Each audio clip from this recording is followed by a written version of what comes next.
हम post office guide part 2 के important questions कर रहे थे। आज हम रूल नंबर 44 से क्वेश्चंस करने शुरू करेंगे। अगर आपको इन इम्पोर्टेंट क्वेश्चंस की बुक चाहिए तो क्वेश्चन बुक आप ले सकते हैं।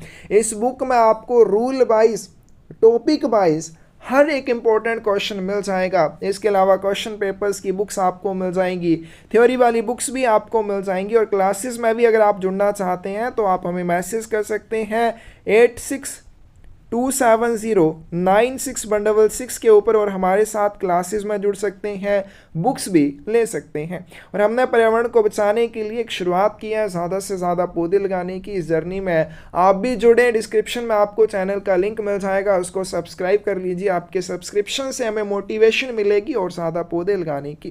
तो चलिए वीडियो शुरू करते हैं। रूल नंबर 44 है पोस्ट ऑफिस गाइड पार्ट 2 का description about small packets. Small packet के बारे में विवरण। तो स्मॉल पैकेट सर्विस क्या होती है वो इसके बारे में करेंगे। सबसे पहले, करंट एंड पर्सनल कॉरेस्पॉन्डेंस में be sent in small packet. वर्तमान और व्यक्तिगत पत्राचार स्मॉल पैकेट में भेजा जा सकता है। बी ऑप्शन करेक्ट आ जाएगी। अब देखो आपको क्वेश्चन पेपर्स में किस तरह के क्वेश्चन देखने को मिल जाएंगे। तो उसमें लिखा होगा कि ऐसे कौन से आर्टिकल हैं जिनमें आप करंट या पर्सनल कॉरेस्पॉन्डेंस नहीं भेज सकते। ऑप्शन होगी लेटर, ऑप्शन होगी स्मॉल पैकेट, ऑप्शन होगी प्रिंटेड पेपर, ऑप्शन होगी पार्सल। तो आप किसको करेक्ट करेंगे? आप करेक्ट करेंगे इन तीनों को कि इन तीनों में आप कोई भी करंट या पर्सनल कॉरेस्पॉन्डेंस नहीं भेज सकते। ये हमारे पास रिस्ट्रिक्शंस एंड प्रोहिबिशंस हम करेंगे उस सेक्शन में भी आएगा, लेकिन यहाँ पे भी ये चीज़ों को ध्यान में रखते हुए चलना है, क्योंकि ऐसा नहीं है कि सिर्फ स्मॉल पैकेट के बारे में जब क्वेश्चन आएगा तो उसमें से स्मॉल पैकेट होगा। हो सकता है क्वेश्चन में 4-5 चीज़ें इकट्ठी हों, हर चीज़ के बारे में आपको पता होना चाहिए। स्मॉल पैकेट हो चाहे प्रिंटेड पेपर है, पार्सल है, न्यूज़पेपर है, इनमें आप कोई भी पर्सनल कॉरेस्पॉन्डेंस या करंट कॉरेस्पॉन्डेंस नहीं भेज सकते। Which service enables transmission of small quantity of goods by letter post. कौन सी सेवा पत्र डाक द्वारा कम मात्रा में माल के प्रसारण को सक्षम बनाती है? डी ऑप्शन करेक्ट आ जाएगी, स्मॉल पैकेट सर्विस। तो स्मॉल पैकेट सर्विस के माध्यम से आप कोई भी सामान भेजना चाहते हैं कम मात्रा में, कैसे? पत्र डाक के माध्यम से तो भेज सकते हैं। दूसरी ऑप्शन आपके पास पार्सल है, लेकिन अगर आप पत्र डाक के माध्यम से कोई भी सामान भेजना चाहते हैं स्मॉल क्वांटिटी में, छोटी मात्रा में, तो आप स्मॉल पैकेट सर्विस का यूज कर सकते हैं। Document in nature of current and personal correspondence exchange between sender and addressee may be sent in small packet। प्राप्तकर्ता और प्रेषक के बीच में वर्तमान या व्यक्तिगत पत्राचार वाली प्रकृति के दस्तावेज स्मॉल पैकेट में आदान प्रदान किए जा सकते हैं। बी ऑप्शन करेक्ट आ जाएगी, नहीं किए जा सकते। Which of the following is true, इनमें से कौन सा सही है? ग्रामोफोन में भी sent as small packet. Gramophone आप स्मॉल पैकेट के रूप में भेज सकते हैं। ऑटोमेटिक डाटा प्रोसेसिंग कार्ड को भी आप डाक के माध्यम से स्मॉल पैकेट में भेज सकते हैं। मैग्नेटिक टेप्स को भी स्मॉल पैकेट्स में भेजा जा सकता है, लेकिन इनमें क्या नहीं होना चाहिए? इनमें कोई भी पर्सनल कम्युनिकेशन नहीं होना चाहिए, व्यक्तिगत संचार नहीं होना चाहिए। तो आप इनको स्मॉल पैकेट के माध्यम से भेज पाएंगे। ई ऑप्शन करेक्ट आ जाएगी। Which of the following is allowed in a separate sheet on small packets? निम्नलिखित में से कौन से स्मॉल पैकेट पर एक अलग शीट में लिखे जा सकते हैं? तो इसमें क्या हो सकता है, जब आप स्मॉल पैकेट भेजेंगे तो उसमें कोई भी पर्सनल या करंट कॉरेस्पॉन्डेंस नहीं होना चाहिए, लेकिन स्मॉल पैकेट के ऊपर एक सेपरेट शीट आप लगा सकते हैं। उसकी अनुमति रहती है जिसके ऊपर आप एड्रेसी और सेंडर का पता लिख सकते हैं। ट्रेडमार्क, शॉर्ट नोट, ये सारी चीज़ों को लिख सकते हैं। डी ऑप्शन करेक्ट आ जाएगी। Document permissible as printed papers में आल्सो भी included in small packet. Printed paper के रूप में भेजे जा सकने वाले दस्तावेज स्मॉल पैकेट के रूप में भी भेजे जा सकते हैं। बिल्कुल सही बात है, ए ऑप्शन करेक्ट आ जाएगी। ऐसे डॉक्यूमेंट जिनको आप प्रिंटेड पेपर में भेज सकते हैं, वो हमने किया है पिछली वीडियो में, थ्योरी में भी किया है। उन सारी चीज़ों को स्मॉल पैकेट में भेजने की अनुमति भी होती है। Which of the following can be sent in small packets, इनमें से किसे किसे स्मॉल पैकेट के रूप में भेजा जा सकता है? करेक्ट आंसर डी आ जाएगा, कोई भी गिफ्ट है। सैंपल्स ऑफ मर्चेंडाइज, किसी भी माल का कोई नमूना आप भेजना चाहते हैं या बिक्री योग्य मूल्य वाली कोई वस्तु भेजते हैं तो इन सारी चीज़ों को स्मॉल पैकेट में भेजने की अनुमति होती है। डी ऑप्शन करेक्ट आ जाएगी। Small packets service is intended to enable transmission of small quantity of goods by, छोटे पैकेट सेवा का उद्देश्य किसके माध्यम से छोटी मात्रा में माल के प्रसारण को सक्षम बनाना है? सी ऑप्शन करेक्ट आ जाएगी, लेटर पोस्ट। तो पत्र डाक के माध्यम से अगर आप छोटी मात्रा में कोई भी सामान भेजना चाहते हैं आप स्मॉल पैकेट सर्विस का यूज कर सकते हैं। विच of the following is true about small packets, इनमें से कौन सा स्मॉल पैकेट के बारे में सही है? Gifts, items of saleable value and samples of merchandise may be transmitted by small packet service, कोई भी उपहार है, बिक्री योग्य मूल्य वाली वस्तुएं हैं, माल के नमूने हैं, इन सबको स्मॉल पैकेट के माध्यम से प्रेषित किया जा सकता है। Small packets should not contain documents in nature of current and personal correspondence, small packet में वर्तमान या व्यक्तिगत पत्राचार की प्रकृति के दस्तावेज नहीं होने चाहिए। And should not contain any postage stamps or form of prepayment or any paper representing monetary value, तो इसमें ना ही कोई ऐसा पत्र होना चाहिए कैसा फॉर्म ऑफ प्री पेमेंट जिसका जो पूरा भुगतान वाला हो, या फिर इसमें कोई भी ऐसा और पेपर नहीं होना चाहिए जो किसी मौद्रिक मूल्य का प्रतिनिधित्व करे।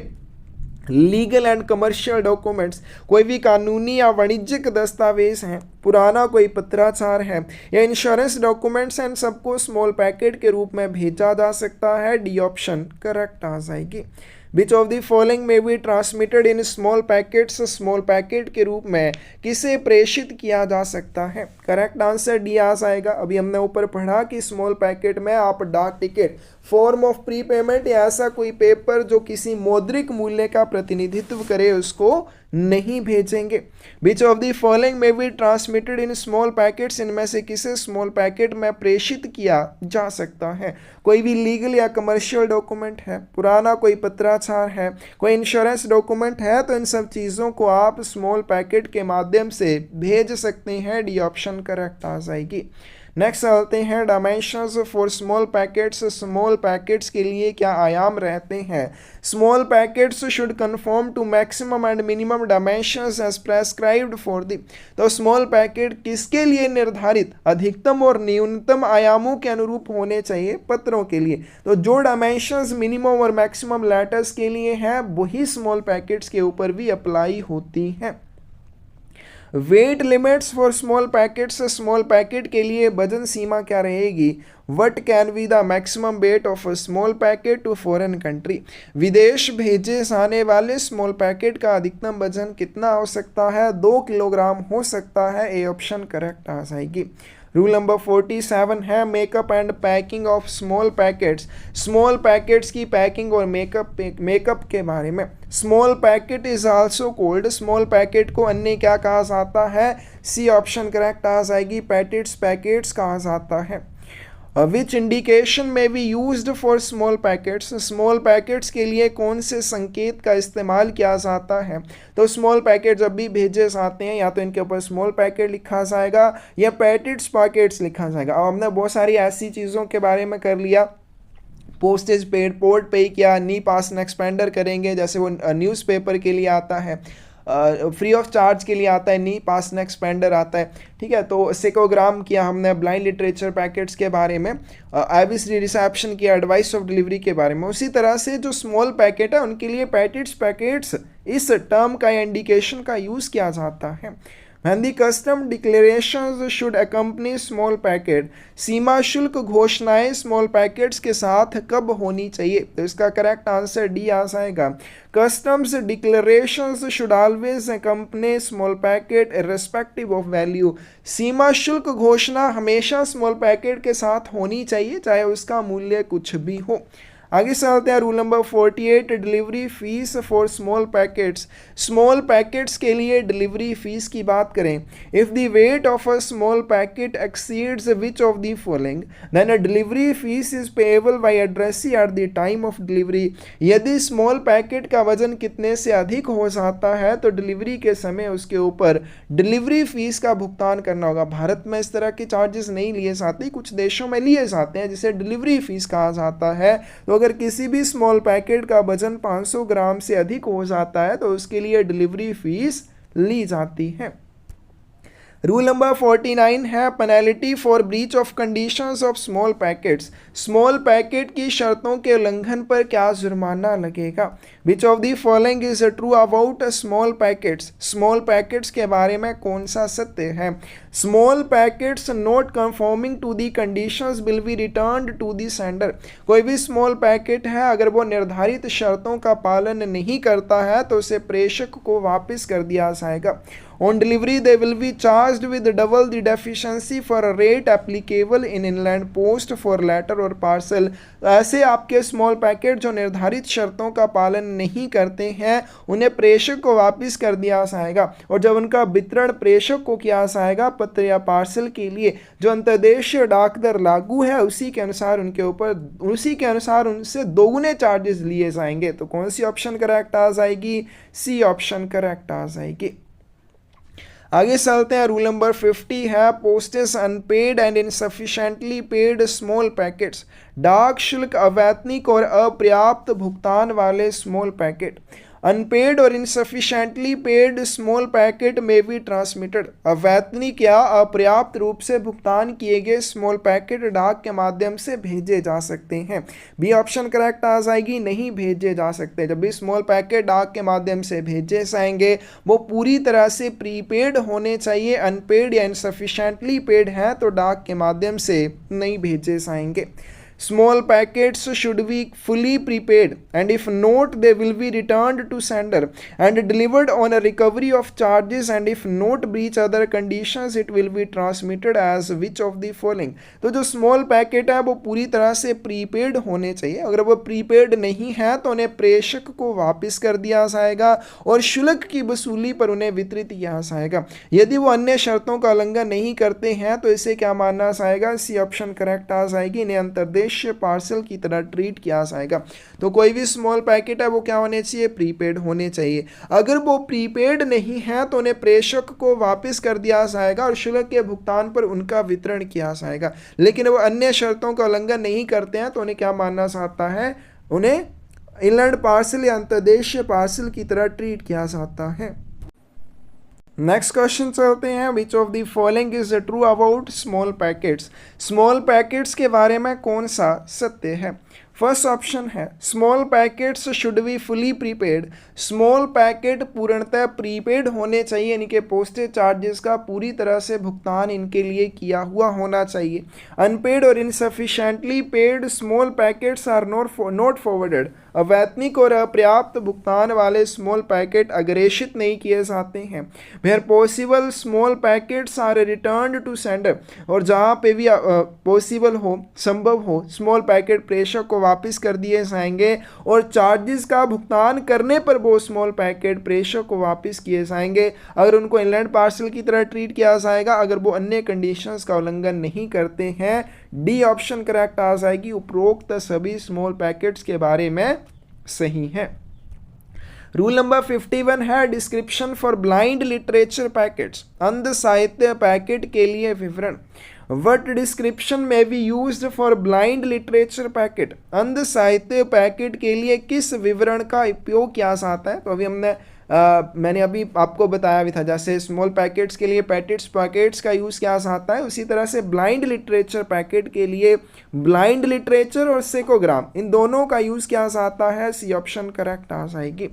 Foreign blind literature comes under which of the following. विदेशी अंध साहित्य पैकेट किसके अंतर्गत आते हैं। ए ऑप्शन करेक्ट आ जाएगी। लेटर पोस्ट या पत्र डाक के अंतर्गत आते हैं। आगे चलते हैं, secogram term is used for which of the following. Secogram शब्द का उपयोग किसके लिए किया जाता है। तो इसका करेक्ट आंसर ये आ जाएगा, ब्लाइंड लिटरेचर पैकेट्स के लिए इसका यूज़ किया जाता है। Sound recordings as literature for the blind are admitted only if these are sent by or addressed to. अंधे लोगों के लिए साहित्य के रूप में साउंड रिकॉर्डिंग को तभी स्वीकार किया जाएगा जब ये किसके द्वारा और किसके लिए भेजी गई हो। करेक्ट आंसर आपके पास ये आ जाएगा जब इन्हें किसी ऑफिशियली रिकॉग्नाइज्ड इंस्टीट्यूट के द्वारा, जो कि नेत्रहीनों के लिए आधिकारिक तौर पर मान्यता प्राप्त संस्थान है, उसके द्वारा या उसके लिए कोई भी साउंड रिकॉर्डिंग भेजी जाएगी, तभी उस साउंड रिकॉर्डिंग को ब्लाइंड लिटरेचर के रूप में एक्सेप्ट किया जाएगा।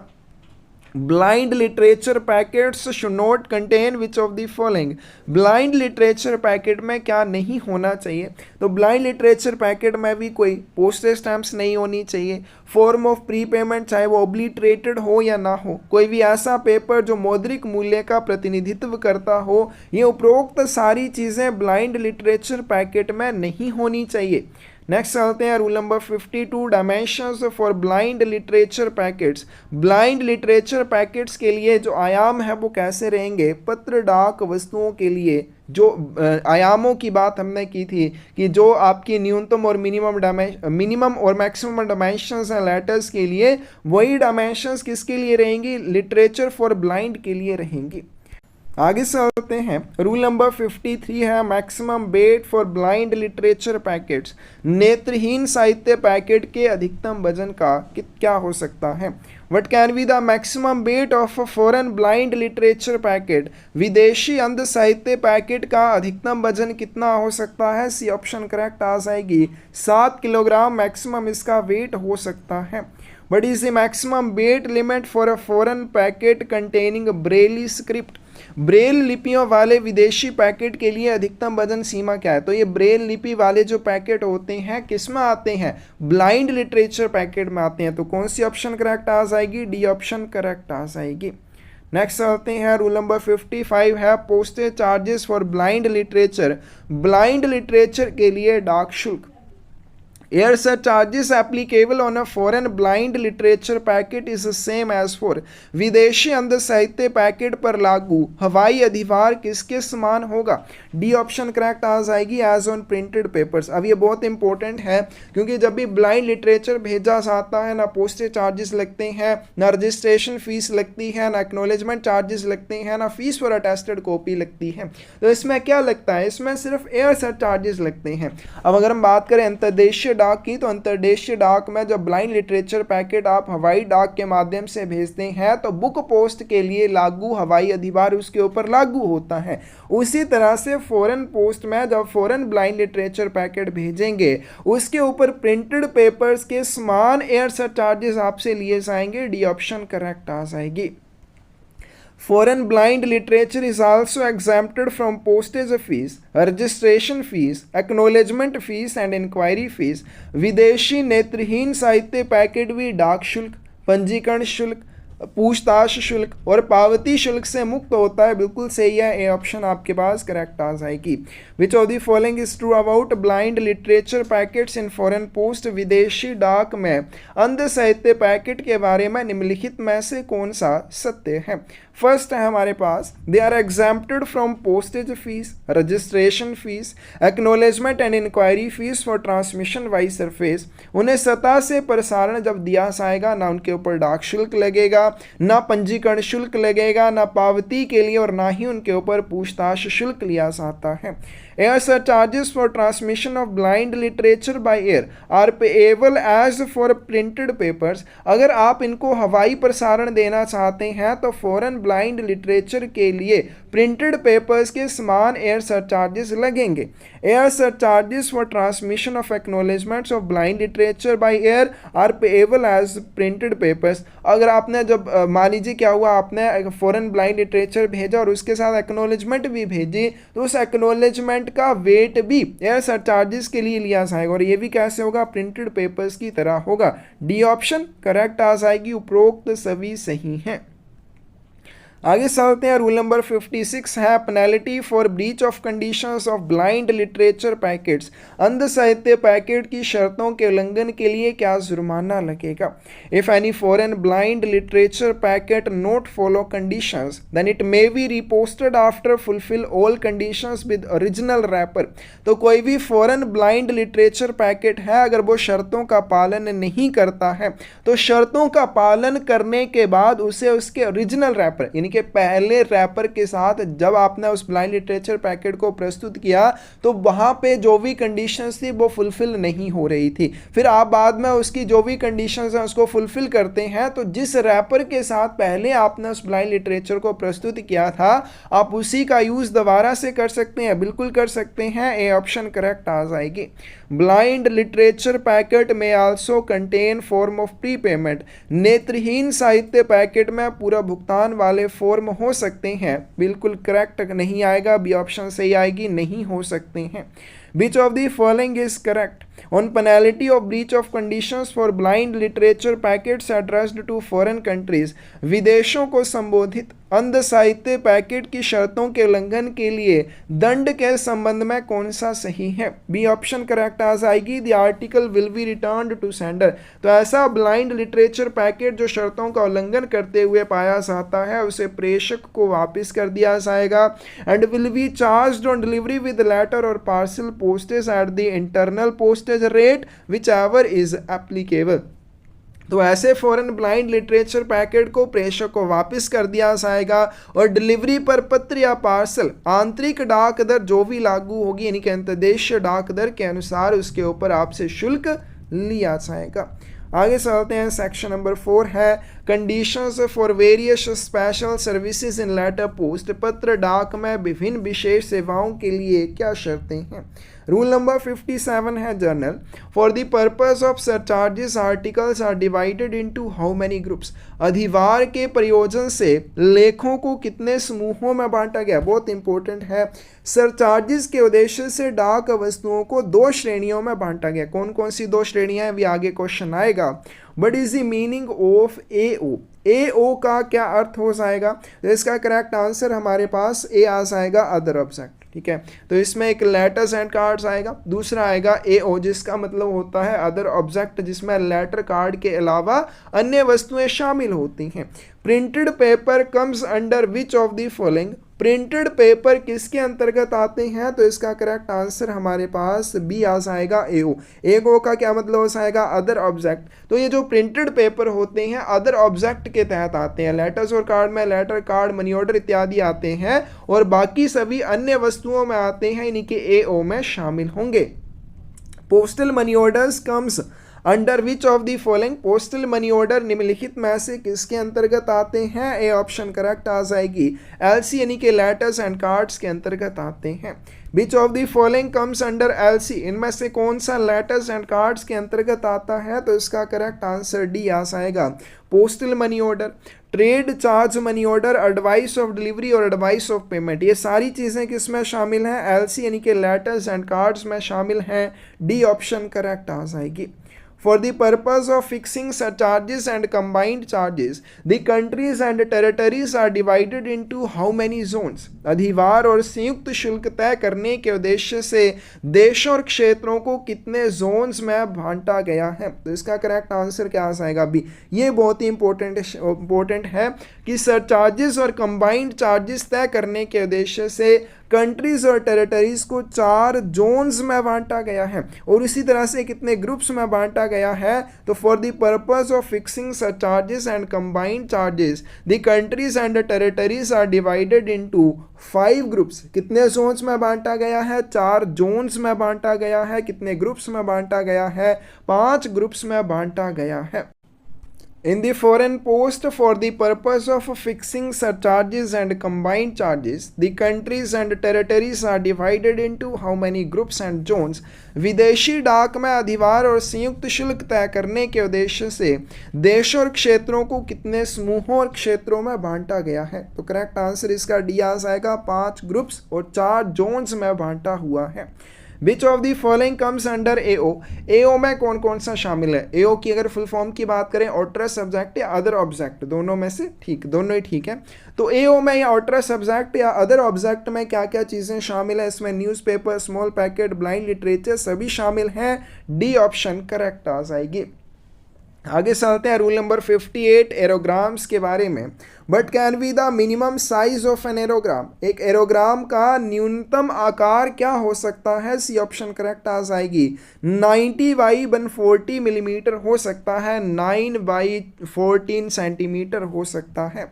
If an aerogram is transmitted by surface, then it will be treated as। यदि कोई एरोग्राम सतह मार्ग से प्रेषित किया जाता है तो इसे हम क्या मानेंगे? करेक्ट आंसर डी आ जाएगा। अब जो एरोग्राम होते हैं इनको किसके लिए डिज़ाइन किया जाता है? एयर ट्रांसमिशन के लिए डिज़ाइन किया जाता है। लेकिन अगर कोई व्यक्ति इन्हें क्या करता है, सरफेस के माध्यम से भेज देता है तो इनको पत्र की तरह ट्रीट किया जाएगा। There is no corresponds category on surface in surface mail for aerogram. Aerogram के लिए सतह डाक में कोई भी संबंधित श्रेणी नहीं है। बिल्कुल सही बात है, बी ऑप्शन करेक्ट आ जाएगी। तो एरोग्राम सिर्फ एयर ट्रांसमिशन के लिए होते हैं, सतह डाक में इस तरह की कोई भी संबंधित श्रेणी नहीं है। Enclosures are allowed for aerograms. Aerogram के लिए एनक्लोजर्स की अनुमति होती है, यानी कि एरोग्राम को हम किसी और एनक्लोजर में या एनवल्प में डालकर भेज सकते हैं, नहीं भेज सकते। बी ऑप्शन करेक्ट आ जाएगी। Maximum size of folded aerogram is. मुड़े हुए एरोग्राम की अधिकतम आकार सीमा क्या है? तो इसका करेक्ट आंसर बी आ जाएगा 110 बाई 220 मिलीमीटर। तभी एरोग्राम को फोल्ड कर दिया जाता है तो एरोग्राम मैक्सिमम इस साइज का हो सकता है। But can be the maximum weight of an aerogram. एक एरोग्राम का अधिकतम वजन कितना हो सकता है? 3 ग्राम हो सकता है। बी ऑप्शन करेक्ट आएगी। The front of the aerogram should be reserved for which of the following. Aerogram का अगला भाग किस चीज़ के लिए आरक्षित होता है, यानी कि फ्रंट वाली साइड किन चीज़ों के लिए आरक्षित होती है? तो इसका करेक्ट आंसर आ जाएगा फ्रंट साइड में एड्रेस, प्री पेमेंट और सर्विस नोट्स और लेवल, ये सारी चीज़ों के लिए जगह आरक्षित होती है।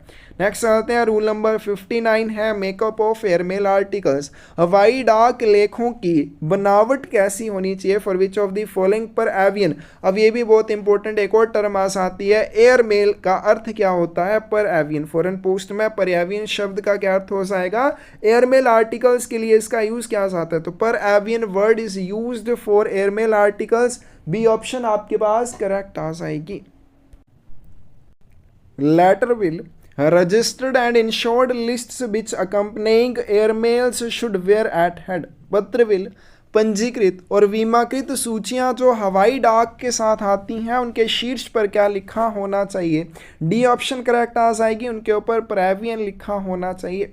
रूल नंबर 60 है unpaid and insufficiently paid airmail correspondence. अवैतनिक और अपर्याप्त भुगतान वाला एयरमेल पत्राचार। In the case of letters and AO items other than postcards and aerograms।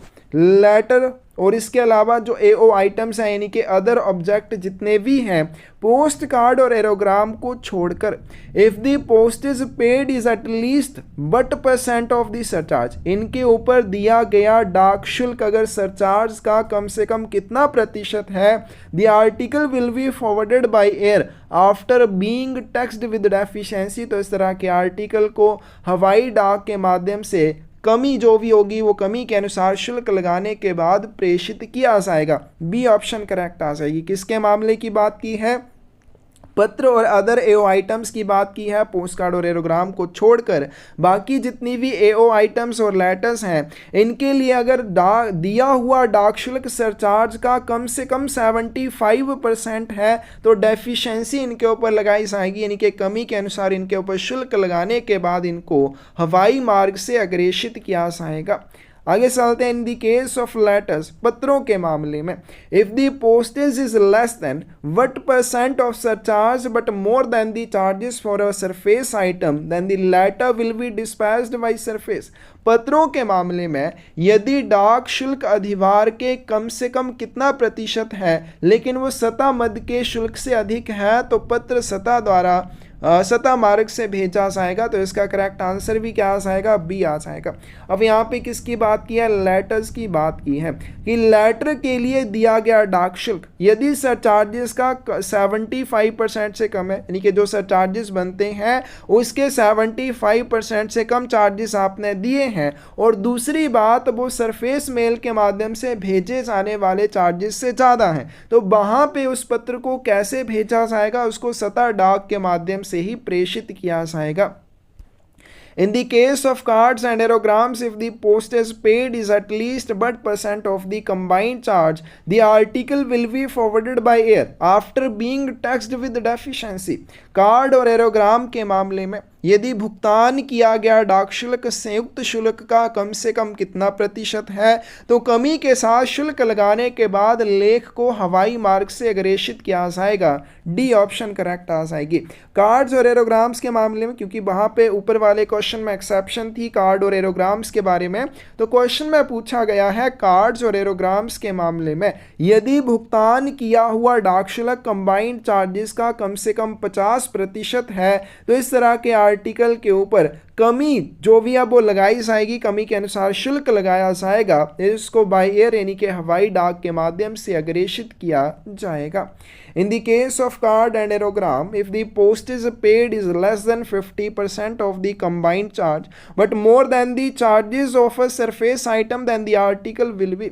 Card और एरोग्राम के मामले में यदि भुगतान किया गया डाक शुल्क संयुक्त शुल्क के 50% से कम है लेकिन सतह की वस्तु के शुल्क से अधिक है, तो इस तरह के आर्टिकल को क्या किया जाएगा कि आपने कोई भी कार्ड भेजना है या एरोग्राम भेजना है, यानी कि पोस्ट कार्ड या एरोग्राम आपने भेजना है, लेकिन इसके लिए दिया हुआ पोस्टेज चार्जेस या डाक शुल्क कंबाइंड चार्जेस के 50% से कम है, लेकिन किसी डाक वस्तु को सरफेस के माध्यम से भेजने के लिए जो चार्जेस बनते हैं उससे ज़्यादा है वो पोस्टेज चार्जेस जो दिए हैं, तो इस तरह के आर्टिकल को क्या किया जाएगा, सतह के माध्यम से प्रेषित किया जाएगा। बी ऑप्शन करेक्ट आ जाएगी। In the case of AO items, if the postage paid is less than both the 75% of surcharge and the surface postage rate, then AO के मामले में और अदर ऑब्जेक्ट्स के मामले में यदि भुगतान किया हुआ डाक शुल्क दोनों से कम है, दोनों कौन कौन से आ जाएंगे, सरचार्जेस के 75% से कम है और सरफेस पोस्टेज रेट के लिए जो चार्जेस बनते हैं उससे भी कम है, तो इस तरह के आर्टिकल को क्या किया जाएगा, will be return to sender, इसे प्रेषक को वापस कर दिया जाएगा। डी ऑप्शन करेक्ट आ जाएगी। In the case of AO items, AO वस्तुओं के मामले में if postage paid is less than 75% of surcharge but more than the postage of a surface item, then they will be। AO वस्तुओं के मामले में यदि भुगतान किया गया डाक शुल्क अधिभार के 75% से कम है लेकिन किसी सतही वस्तु के डाक शुल्क से अधिक है, तो वो क्या होंगे, करेक्ट आंसर बी आ जाएगा, इनको सरफेस रूट के माध्यम से भेजा जाएगा। तो ये थे आज के बहुत सारे इंपॉर्टेंट क्वेश्चन जो आपने बहुत अच्छे से करने हैं, एग्जाम में पूछे जाने की पूरी संभावना रहेगी। अगर आपको इन इंपॉर्टेंट क्वेश्चंस की बुक चाहिए तो क्वेश्चन बुक आप ले सकते हैं। इसी तरह के 5000 के करीब इंपॉर्टेंट क्वेश्चन आपको इस बुक में देखने को मिल जाएंगे। इसके अलावा पीए की थ्योरी बुक, एमटीएस पोस्टमैन की थ्योरी बुक और क्वेश्चन पेपर्स वाली बुक्स भी आपको मिल जाएंगी। इसके लिए आप हमें मैसेज कर सकते हैं 8627096166 के ऊपर। और अगर आप क्लासेस में जुड़ना चाहते हैं बेहतर तैयारी के लिए तो भी आप हमें सेम नंबर के ऊपर मैसेज कर सकते हैं। और हमने एक शुरुआत की है पर्यावरण को बचाने के लिए ज़्यादा से ज़्यादा पौधे लगाने की। इस जर्नी में आप भी हमारे साथ जुड़ जाइए। डिस्क्रिप्शन में आपको चैनल का लिंक मिल जाएगा, उस चैनल को सब्सक्राइब करके हमारे साथ आप जुड़ सकते हैं। आपके सब्सक्रिप्शन से हमें मोटिवेशन मिलेगी और ज़्यादा पौधे लगाने की। धन्यवाद।